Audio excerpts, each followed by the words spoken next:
chez Fayard, tu ne tueras point. Alors ma première question, et ça concerne Bible et Coran, puisque vous écrivez dans votre ouvrage, selon Matthieu, tu ne tueras point, 19, 16, 19, et selon le Coran, ne tuez pas injustement la vie que Dieu a faite sacrée.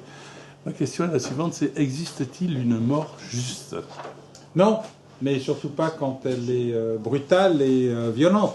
Il y a la mort qu'on subit par un effet de la vie, et la mort qu'on subit par l'effet d'un autre humain qui, volontairement ou involontairement, provoque la mort. Quand c'est involontaire, on peut considérer que toute une série de circonstances atténuantes existe. Le « tu ne tueras point » a ceci de formidable, c'est qu'il n'est pas le premier commandement, mais le 5e ou le 6e suivant les versions, qu'il n'est le premier commandement d'aucune religion d'ailleurs en général, mais qu'il est commun à toutes, sous une forme ou sous une autre. Le « tu ne tueras point » serait peut-être un « tu n'assassineras point », encore qu'il y ait des divergences d'appréciation, et qu'il est devenu un commandement extrêmement laïque, car entre le tabou, le péché, et le crime et le délit, à un moment donné, à peu près tout le monde s'est mis d'accord pour dire que tuer n'était pas acceptable. Et donc, un commandement universel, c'est assez rare.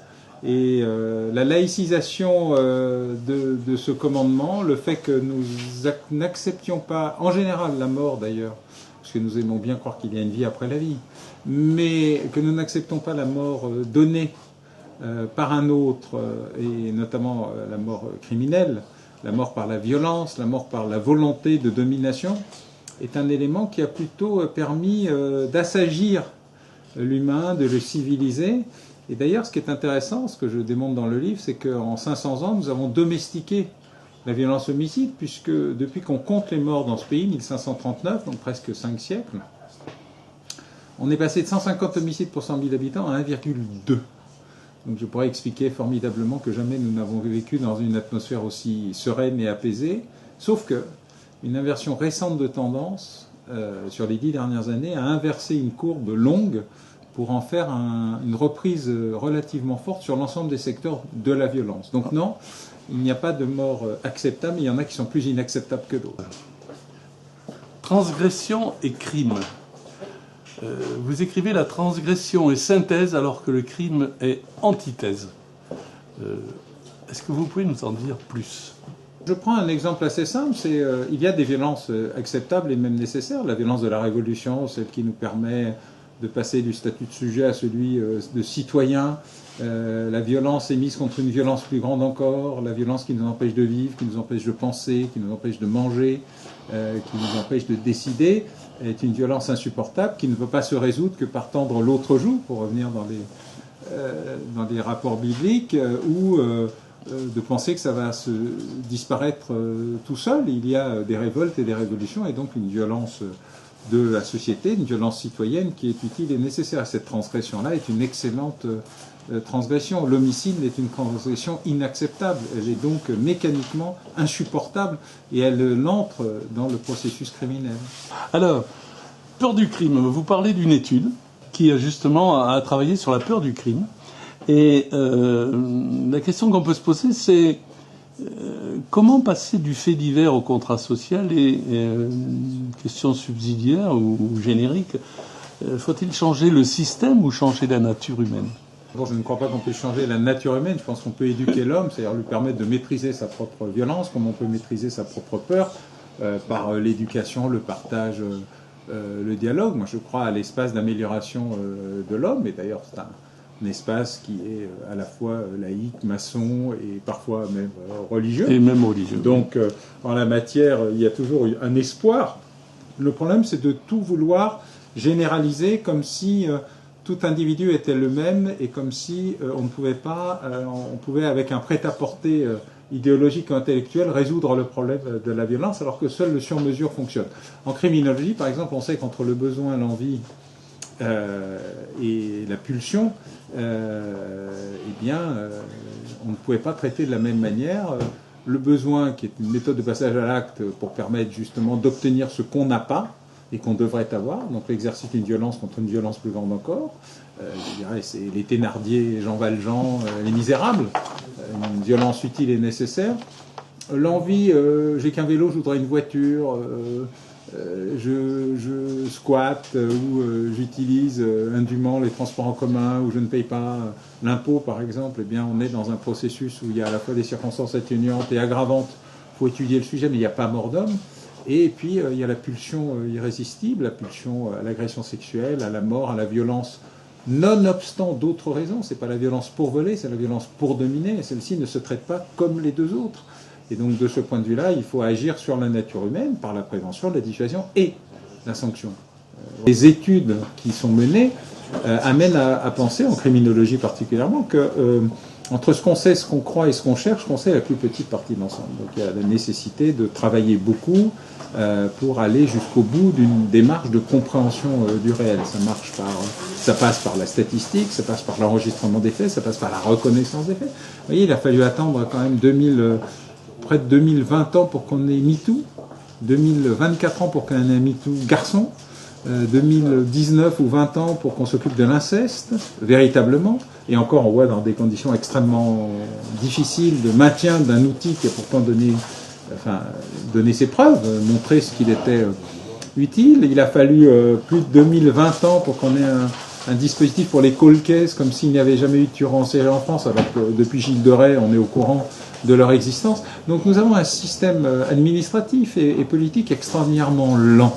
Pas toujours méchant, parfois pas très lucide, souvent lucide mais peureux, alors que la société va toujours beaucoup plus vite que le système. Je crois que la question de la violence, le passage d'une domestication de la violence au fait qu'elle est en train de nous submerger, nécessite une réponse plus citoyenne que politique, et donc c'est pour ça qu'il faut agir à la fois sur la compréhension du phénomène et aussi sur l'amélioration, le suivi des victimes, sujet qu'on traitait assez mal en France, mais aussi la capacité, la volonté, l'espoir d'améliorer les auteurs, même si nous savons que tous ne peuvent malheureusement pas l'être. On va parler des médias et des réseaux sociaux. Quel est le rôle et l'influence des médias et des réseaux sociaux sur le sentiment, voire la réalité de l'insécurité? Le sentiment d'insécurité est une traduction extrêmement malheureuse du terme anglais fear of crime. Et si fear of crime, ça veut dire sentiment d'insécurité, il faut que je reparte faire des cours. La peur du crime, c'est pas le sentiment d'insécurité. Et la peur est un mécanisme rationnel. Il n'est pas le même pour moi, d'autres, vous. Mais il existe et il faut le rationaliser. C'est-à-dire que nous n'avons pas à le déterminer comme cohérent ou incohérent, important ou moins important que notre propre peur d'un autre phénomène. Le deuxième élément, c'est que du coup, le sentiment d'insécurité n'existe pas, n'a jamais existé. Et l'idée de réduire l'insécurité à un sentiment quasiment amoureux ou amical est une manière de nier la réalité de ce que les gens subissent. En fait, le système national français, pour beaucoup de sujets, et pas seulement pour la violence et la sécurité, c'est le triptyque négation, minoration, éjection. En français courant, c'est pas vrai, virgule, si c'est vrai, c'est pas grave, virgule, si c'est vrai et grave, c'est surtout pas de ma faute. Et donc, ça a laissé un espace immense à ceux qui arrivaient en disant « Non, c'est vrai, c'est très vrai, c'est grave, c'est très grave, et je sais qui c'est, il est un peu basané avec les cheveux crépus. » Et du coup, on a tout mélangé. Le climat de violence, lui, il est facile à imaginer, c'est le nombre de personnes victimes d'une agression. Ce n'est pas un débat de sentiments. Mathématiquement. C'est un process mathématique qui montre que, alors qu'on avait atteint le plus bas sur le critère le plus stable de l'histoire nationale, c'est-à-dire l'homicide, et les tentatives d'homicide, et les coups et blessures volontaires, donc un processus qui est relativement bien calculé, et si ce n'est pas par la police, c'est par les urgences, si ce n'est pas par les urgences, c'est par les assurances, si ce n'est pas par l'assurance, c'est par la mutuelle. Bref, à un moment, on arrive à imaginer et à percevoir la réalité d'un climat de violence, et le climat de violence, il est non seulement réel, mais considérablement dégradé au cours des dernières années, y compris l'année du confinement, et ça, c'est une curiosité, c'est-à-dire que la violence est en train de nous échapper. Okay. Dans votre ouvrage, vous consacrez un chapitre à la paix sociale titré « Mirage ou Oasis ».